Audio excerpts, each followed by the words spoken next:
Ready? Mm-hmm. Louisville's coach had some very high praise for your program after the game. I'm not sure, did you get a chance to see what he said? And no?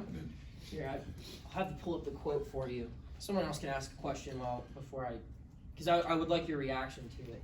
Here it is. It said, "We played a lot of good teams in this conference, but guys, I'm here to tell you, probably the most complete, the toughest team we faced in this conference is Pittsburgh.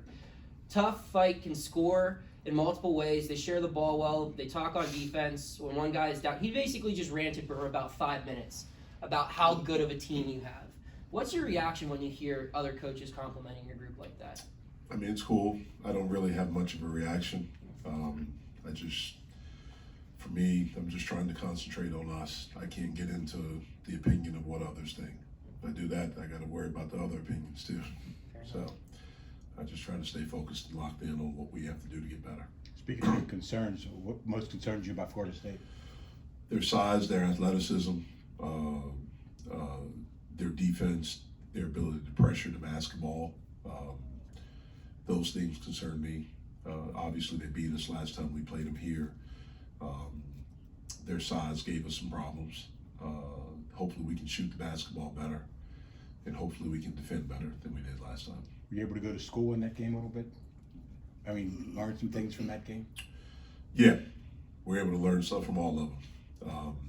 And again, I think we got better from that game, but we're going to have to be a lot better Saturday afternoon. Jeff, this is the first time you guys have had a chance to play a team that you lost to earlier in the year. Do you anticipate your guys having a little bit of extra motivation for a game like this? I hope so. I certainly hope so. Anything, especially this time of year, that you can use as motivation is helpful. We should be. I mean, they came in here and they beat us. And so hopefully we want to go down there and beat them. Jeff, what's an area that you didn't do well in the first Florida State game that you're hoping that you are able to do well on Saturday? Just one? Or two or three, however many you want to give. Our transition defense needs to be a lot better. Our individual one-on-one defense, keeping them out of the paint, that has to be a lot better than it was the last time. And then we have to have consistent ball movement. I thought we did the first 6 minutes of the game, and the first 6 minutes, 7 minutes of the second half. And after that, I thought we became a little bit stagnant. So we have to be more consistent on the offensive end of moving the basketball. Did you see your team get better at those things in the games following the Florida State loss? I did. But their defense is a little bit different from the standpoint of they switch everything. And so, we have to do it against that, against a defense that's switching everything and with the size, length, and athleticism that they have. Jeff, Jamarius is obviously very confident handling the ball and playing off of it, but it seems like his confidence is just growing with each game. What's one thing that you've seen from him this year that maybe he's showing you maybe another gear from the Jamarius Burton from last season? I just think he's more confident. I think that's the thing. I think he's more confident. I think he's in a really good rhythm of playing. I thought he was a good player last year. I know he was confident, but I think the surrounding pieces around him this year fit him better, fit our team better. And I think it's allowing him to feel more comfortable with leadership, more comfortable with his voice, expressing himself, and that's helping his game. Does Jamarius kind of pick and choose his spots as when he voices his opinion or voices something that he sees, or is he very active with that? I think every leader picks and chooses their spots. If you become one that says stuff all the time, then you get on people's nerves, and it loses its. The message can be lost. So I do think he picks and chooses his spots. Jeff, I've noticed every time any of your players are asked about Greg, they always have a smile on their face. What is it about him that kind of brings so much joy through his teammates? He's a really good teammate. He's first and foremost, he's a really good guy. That's the first thing. Like, he is secure in who he is as a player, as a man. He's confident, but he's all about the team. He's very excited to see others do well. He wants to be a part of other people doing well. Whether that's just him saying something, just him encouraging. You know, he has the ability to care deeply, which can be rare for young people these days. I got 3 of them at home, and it's rare if they care about something besides themselves. He has the ability to do that. How'd you find Rick? Was it a shocker recommending him, or? No, Jake Presutti on our staff was at Marquette, and one of my best friends was the head coach there before he got fired, Wojo. And so I knew about him just because I watched Marquette all the time when Steve was the coach there. And then after this past season, when Greg decided to go into the transfer portal, we had an inside connection with Jake. You had a very interesting off season. You must have worn out about 6 cell phone batteries getting all those guys. What was it like for you as an old school basketball guy to have to delve into that area in order to rebuild your team? Well, I thought we were more prepared for it this year than we were the previous year. I thought some additions to our staff really helped our staff have more information, to have more background, to be more prepared once the season was over with. And one of the things that, you know, I told our staff when we sat down and we met shortly after the ACC tournament, it was the Monday after, I said to them, from now until I think I gave a date of July 1st, we need to have a lot of wins. And that's going to be recruiting. It's going to be, you know, retention and recruiting. And I thought everyone on our staff did a very good job from that point of getting the right pieces. Did you add like 2 full-time salaries to the department? Well, what we did was that we added Kyle Saplicki. He was the only new guy, but then we brought in Jake also. And those guys had a full year under their belt. They could really help us with the portal, to understand it, to have information right when the season was over with. Actually, before the season was over with, we had just information. Those guys had compiled a database of guys that could potentially go into the portal. And so once the season was over with, we had an idea. Once names started going in, we had contacts right away where we could start that process. You monitor the portal every day in the off season? I have someone on my staff. So well, I mean, Yeah. the whole. Yeah. Roughly how many people did you reach out to in the portal last offseason? Not a lot. Not a lot? I didn't. I mean, the people on my staff may have. We didn't reach out to a lot. We had targeted things of guys or things that we were looking for in guys. And so, I mean, it wasn't a whole lot. So you guys didn't have like a big board with like a whole bunch of names? It was. We had a board. It wasn't a board. It was everything's computerized now, so it's not the old school like I'm used to. So we had a graph, I guess you'd say, where we had a bunch of names. We had the ability to click on it and you got information. There was another thing you could click on where you could see video, see highlights, to see kind of who they were as a player. And then we'd sit and figure out the guys that we felt like that we wanted, that would fit what we're looking for. And then we tried to go after those guys. That process has to be difficult and complicated. Were you nervous at all that, oh my God, what if it doesn't work out? Was I nervous? I don't know if I was nervous. I felt like we had a lot to offer. And I felt like if we could get guys here on campus, that we'd have a good chance. And I thought that happened.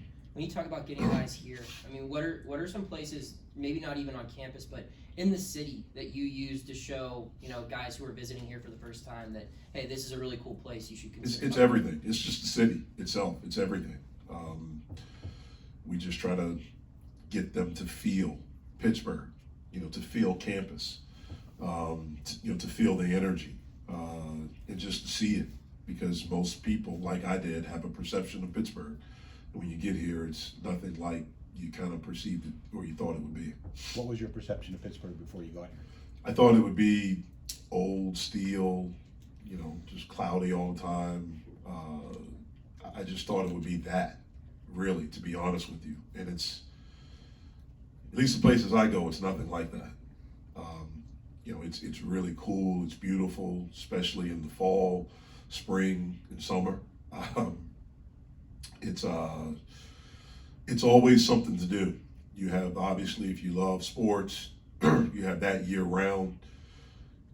The arts, entertainment, whether concerts, shows, whatever it is, museums. I mean, you have everything. You know, you have really cool neighborhoods that, you know, especially here in the city, each of them kind of have their places where you can go hang out, whether you're in Squirrel Hill or Shady Side or, you know, other places like that. I've just found that most of the people that we bring, I've had friends that have come to visit, family members, and they've said the same thing. It's a really cool city. Those are all selling points when you go Yeah. recruiting? Absolutely. I had the privilege of watching Nellie Cummings in the opening round of the NCAA tournament last year. Is that something you look for in someone who has that experience of playing on that level? Because he is one of the guys who brought in that. Yeah, well, we wanted to try to target guys that come from winning backgrounds, that understand what it takes. Because in order to win, you have to be selfless. You have to understand that not one person can do it by themselves. I don't care who the best player in the world is, whether you think it's Giannis, Curry, Embiid, Jokic, they can't do it by themselves. So people that understand winning and that have won, they get that. And they want to be a part of something instead of maybe wanting to be the something. When you look at Nelly, you just mentioned him, that program has done that. They have been as consistent as any team, and that's the culture that they've built. And so certainly he was someone that that's one of the qualities that we really liked about him. The fact that he had won, he had been a major part of that, and we felt like he could interject that into our program. Jeff, do coaches help each other out in the portal if they think they have a guy who might need a change of scenery or something like that? Do they say, hey, think about this guy? Or? Sometimes. I mean, some coaches are honest if you call them to ask them an opinion. Some of them aren't because they may want to get rid of them. Yeah. So it just depends. Depends on the relationship. For me, it depends on the relationship with the coach. If I know the coach or I know someone that knows him, I feel like I can get accurate information. But you have to be able to decipher that because sometimes they want them out. Jeff, So they'll just say stuff. Sorry, Jeff, every coach has their quirks. When you're preparing for a Leonard Hamilton team, what can you expect to see? And then does this team embody what a typical Hamilton team might look like?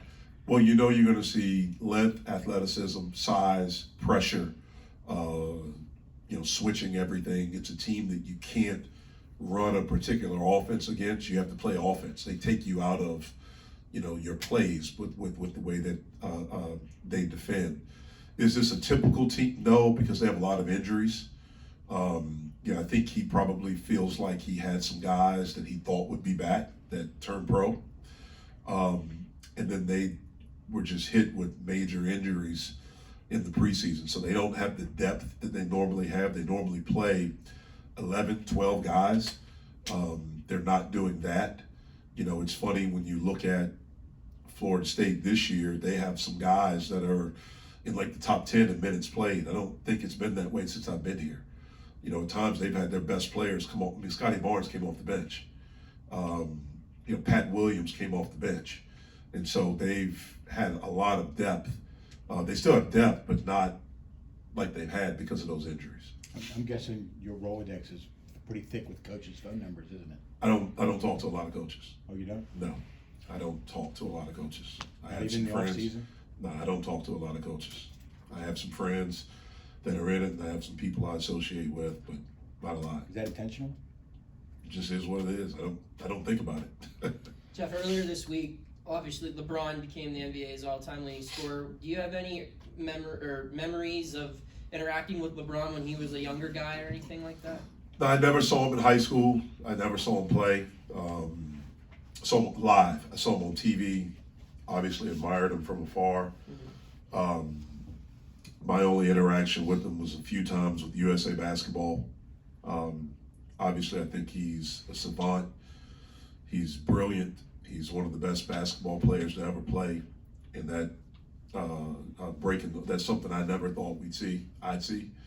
And it's just a testament to how great he is. And he's someone that probably won't be fully appreciated until he stops. Sometimes that's what happens with guys, especially with him. I mean, in everything, off the court, on the court. I mean, he's such an example of what a good guy is. Jeff, Do you think that? no, if you're No, continuing on we the don't need to talk more LeBron. The managers on a basketball team are some of the most dedicated guys to a team. They don't get a lot of the flash of being on the team, but can you speak to the level of commitment of your group of guys? They're unbelievable. Our guys love them. We love them. They're a big part of our team. We can't be our best without them. We can't function without them. They're an integral part of the team. I tell my team that the first time we have a meeting, they're in there. And I tell them they're part of our team. Don't mistreat them, get to know them, develop relationships with them. They're here to help us. They're not here to do things for you. They're here to help us, just like we're here to help them. They give us energy, we give them energy. They're tireless, they're dedicated, they're loyal, and they're a big part of what we do.